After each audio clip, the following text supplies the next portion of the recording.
gloves on or just get your hands dirty and pull the weeds out. Sometimes that's what's going to be necessary, especially when you're working around existing plants. Another strategy you can use is what's called cultivation, using a hoe. That involves stirring up the soil, especially on a hot, dry day. In the heat of the day, that's the best time to hoe the garden.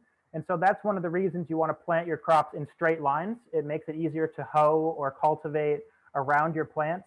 Hoeing or cultivating is most effective when the weeds are small or when the weeds aren't even visible. So you disturb the soil just on the surface as the weed seeds are germinating.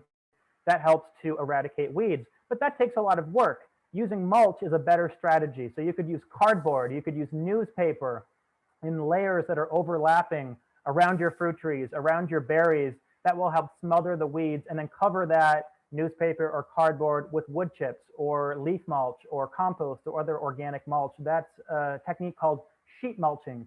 The best strategy, however, is to establish a dense ground cover, establish perennials that generally compete with each other a little bit, so that there's some competition amongst the plants that you do want, and they will shade the soil and prevent weeds from starting in the first place.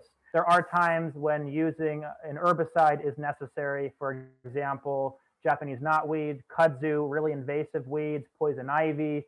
Sometimes you do need to get into the plant with a systemic herbicide, but that should only be your last resort.